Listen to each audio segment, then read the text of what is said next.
কত শত শত বছর আগের বিল্ডিং গুলা জাস্ট আপনারা দেখেন। তো গাইজ এখানে কিন্তু একটা সার্বজনীন শ্রী শ্রী সার্বজনীন দুর্গা মন্দিরও আসছে। এখানে আসলে আপনারা কিন্তু একটা মন্দিরও দেখতে পারবেন। এখনো কিন্তু অক্ষত আছে, কোনো প্রকার কোনো সমস্যা নাই। জানি না এগুলো বিল্ডিং কত বছর আগের ওঠানো, কিন্তু এখনো এর কাল শিল্প দেখলে আপনারা অবাক হয়ে যাবেন। আপনারা জাস্ট দেখেন কি পরিমাণ পুরাতন বিল্ডিং গুলা। তো গাইস, সোনারগাঁ জাদুঘর দেখার পর এখন আমাদের উদ্দেশ্য পানাম সিটি। তো সেই উদ্দেশ্যে আমরা অটোযোগে জনপ্রতি 10 টাকা করে ভাড়ায় আমরা অটোতে উঠে পড়লাম। এবং পাশে কিন্তু একটা ফুটবল ম্যাচের আয়োজন করা হয়েছিল, যে ফুটবল ম্যাচে কিন্তু লাখ লাখ দর্শক হয়েছিল এবং পুরো রাস্তাটাই কিন্তু জ্যামের কারণে আমাদের অটোটা ঠিক মতো যেতে পারতেছিল না, যার কারণে আমরা কিন্তু জ্যামে দাঁড়িয়েছিলাম। তো গাইজ এখন আমরা যাচ্ছি পানাম সিটির উদ্দেশ্যে। তো এখানে যেতে যেতে কিন্তু আমরা জ্যামের মধ্যে পড়ে গেছি, কারণ এর পাশেই কিন্তু একটা ফুটবল খেলা ক্রিকেট খেলার একটা আয়োজন করা হয়েছিল, যার কারণে কিন্তু রাস্তাঘাট ব্লক করে দর্শনার্থীরা দাঁড়িয়ে দাঁড়িয়ে খেলা দেখতেছিল, যার কারণে ছোটখাটো একটা জ্যামের মধ্যে পড়েছিলাম। আলহামদুলিল্লাহ জ্যামটা এখন ছুটে গেছে। তো আমরা আবার রওনা দিয়েছি, আর অল্প কিছুক্ষণের মধ্যেই কিন্তু আমরা পানাম সিটিতে প্রবেশ করব।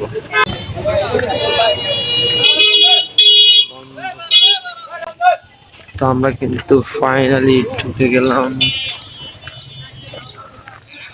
পানাম সিটিতে। সামনে টিকিটের লাগবে, এগুলো কিন্তু পুরানা বিল্ডিং।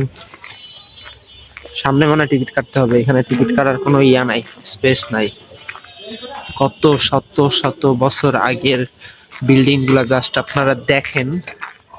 আপনাদেরকে দেখাইতেছি কত শত শত বছর আগে এইগুলোতেও মানুষ ছিল এবং এইগুলোতে মানুষ বসবাস করত। জাস্ট একবার দেখেন। যদি আমরা এখনো ভিতরে ঢুকি নাই, তো হয়তো টিকিট কাটতে হবে। তো টিকিট কেটে আপনাদেরকে পুরো জায়গাটা আবার দেখাতেছি। সো গাইস, প্রবেশের মুহূর্তে কিন্তু আমরা এরকম একটা বই দেখতে পারবো, যে বইটাতে কিন্তু পানাম সিটির পুরো ইতিহাসটা এখানে লেখা হয়ে আছে। আপনারা চাইলে এসে এই লেখাগুলো পড়তে পারেন, যার কারণে আপনাদের কিন্তু আইডিয়া হবে। এবং এরপরে আমরা চলে গেলাম টিকিট কাউন্টারে। এখানে 20 টাকার টিকিটে কিন্তু আমরা প্রবেশ করব এবং এখানে বিদেশিদের জন্য 300 টাকা ফি নির্ধারণ করা হয়েছে। এবং ফাইনালি আমরা ঢুকে পড়লাম পানাম সিটিতে। দেখতে পাচ্ছেন যে এখানে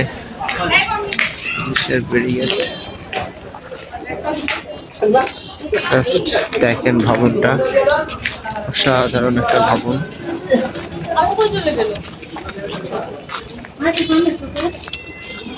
তো শত বছর আগের এই বিল্ডিং গুলা বিল্ডিং গুলাও যেন এক সময় কথা বলছে। হাজার হাজার বছরের সাক্ষী এই বিল্ডিং গুলো।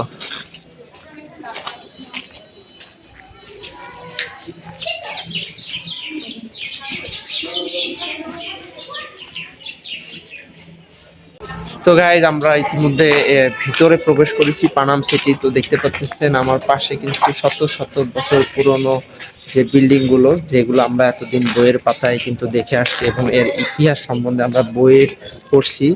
বাস্তবে কিন্তু কোনোদিন এটা আমার দেখার সৌভাগ্য হয় নাই। যাই হোক, আল্লাহ তাআলার অশেষ রহমতে আজকে সেই ইচ্ছাটা আমার পূরণ হলো।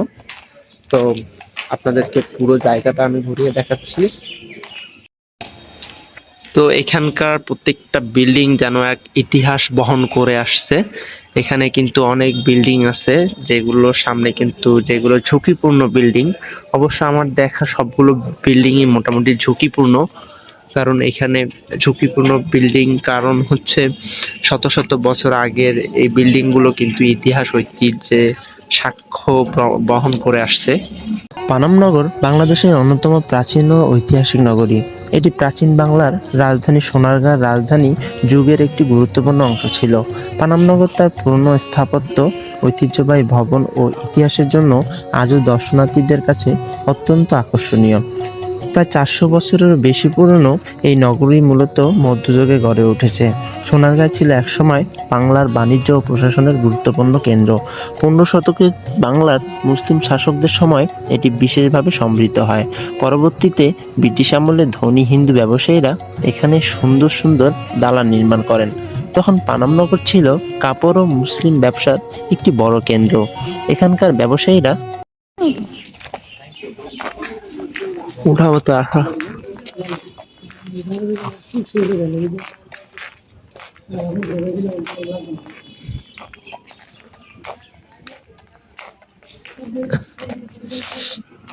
তো গাইজ এখানে কিন্তু একটা সার্বজনীন শ্রী শ্রী সার্বজনীন দুর্গা মন্দিরও আসছে। এখানে আসলে আপনারা কিন্তু একটা মন্দিরও দেখতে পারবেন। আসো তো, এদিকে আসো। তো আমরা একটু ভিতরে যাব, ভিতরে গিয়ে দেখার চেষ্টা করবো যে কত পুরনো একটা বিল্ডিং। দেখেন এখন কিন্তু অক্ষত আছে, কোনো প্রকার কোনো সমস্যা নাই। জানি না এগুলো বিল্ডিং কত বছর আগের ওঠানো, কিন্তু এখনো এর কাল শিল্প দেখলে আপনারা অবাক হয়ে যাবেন। আপনারা জাস্ট দেখেন কি পরিমাণ পুরাতন বিল্ডিং গুলা।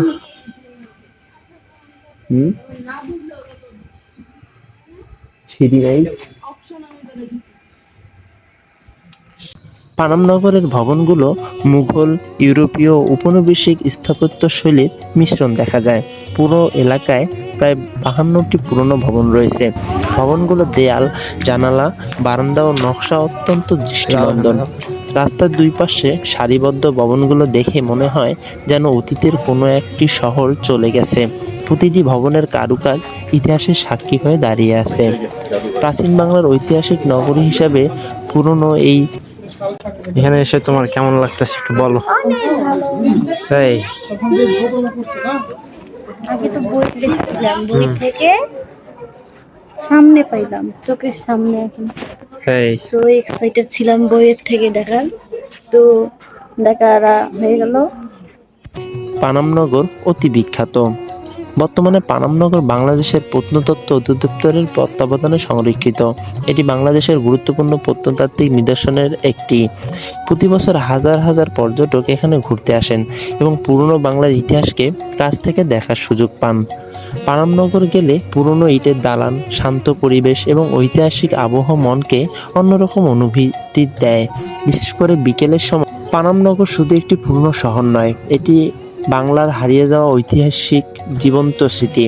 ইতিহাস, সংস্কৃতি ও স্থাপত্যের এক অপূর্ব মেলবন্ধন এই পানামনগর। পানাম নামটি কিভাবে এসেছে তা নিয়ে বিভিন্ন মত রয়েছে। অনেকে মনে করেন এখানে একসময় পানাম নামে একটি খাল বা নদীপথ ছিল। সো গাইজ আজকে কিন্তু একটু রোদটা বেশি, যার কারণে খুব ক্লান্ত লাগতেছে। দুই পাশে আমরা হাঁটতেছি এবং মাঝখানে রোদের একদম ঝলমলে আলোটা সোজা গিয়ে মাথার উপরে পড়তেছে, যার কারণে এতটা খারাপ লাগতেছে।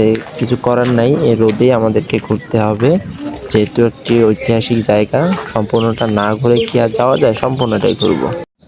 সো গাইজ হাঁটতে হাঁটতে আমরা এখন চলে এলাম একটা অনেক অনেক বছর পুরনো একটা ঘরের সামনে। এখন আমরা দেখবো যে ঘরের ভিতরে কেউ বসবাস করে কি না, ভিতর দিয়ে আমরা দেখার চেষ্টা করব। তো দেখতে পাচ্ছি এখানে কতগুলো বস্তা রাখা আছে এবং আশেপাশে কিন্তু কেউ নাই এবং জায়গাটা কিন্তু প্রচুর অন্ধকার। যদিও এটা দিনের বেলা, তারপরে জায়গাটা ভয়ানক অন্ধকার। যে কেউ কিন্তু প্রথমে দেখলে ভয় পেয়ে যাবে এবং এগুলো কিন্তু আজ থেকে শত শত বছর আগের কক্ষ, যেগুলোতে কোনো এক সময় মানুষজন কিন্তু বসবাস করত। এখন কালের বিবর্তনে মানুষ কিন্তু নেই, কিন্তু তাদের রেখে যাওয়া স্মৃতিগুলো, তাদের রেখে যাওয়া অসুরক্ষিত সেই অর্থ দিয়ে তৈরি করা সেই ঘর বাড়িগুলো কিন্তু এখনো রয়েছে।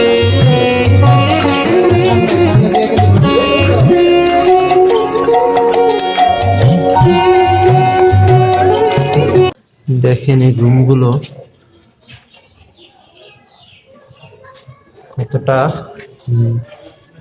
নির্গম, কতটা অন্ধকার। দেখেন কত শত শত বছর আগের এই রুমগুলো। জানি না এখানে কি করা হতো।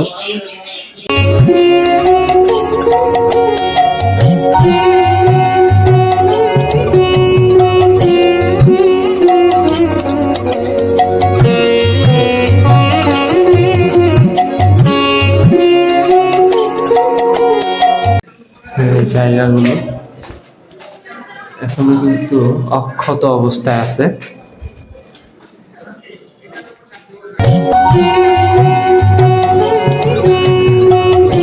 সো গাইজ, এখানে কিন্তু এসে আপনারা দেখতে পারবেন এখানেও কিন্তু মানুষের বসবাস এখনো পর্যন্ত করে আসছে। আপনারা কিন্তু এটা দেখতে। তো বন্ধুরা, আমি এখন কিন্তু যে পানাম সিটির ভিতরে কিন্তু আছি। এই জায়গার পরিবেশটা আপনাদেরকে বলে বোঝাতে পারবো না। এখানে কিন্তু এখন দিনের বেলা, কিন্তু এখানে অন্ধকারের মতো অবস্থা। আর এই জায়গাগুলো কিন্তু শত শত বছর আগে কিন্তু তৈরি করা। মানে এখানে এসে মানে কিরকম যে ফিল হচ্ছে আমি আপনাদেরকে বলে বোঝাতে পারবো না। জায়গাগুলো জাস্ট দেখেন, শত বছরের ছোঁয়া, মানুষের হাতের শৈল্পিক নিদর্শন এখানে ফুটে উঠেছে। আমি কিন্তু ভিতর দিয়ে এখন প্রবেশ করতেছি। এই রুমগুলোতে রুমগুলোর ভিতরে প্রবেশ করে ওদেরকে দেখাচ্ছি। দেখেন এই রুমগুলো কিন্তু এখনো অনেক অন্ধকার। জানি না এই রুমগুলোতে কি করা হতো আদিম যুগে, বাট এখনো কিন্তু এই রুমগুলোতে আছে। তো পাশেই কিন্তু কিছু মানুষ এখানে রান্না বান্না করতেছিল, এখানে হয়তো তারা থাকে।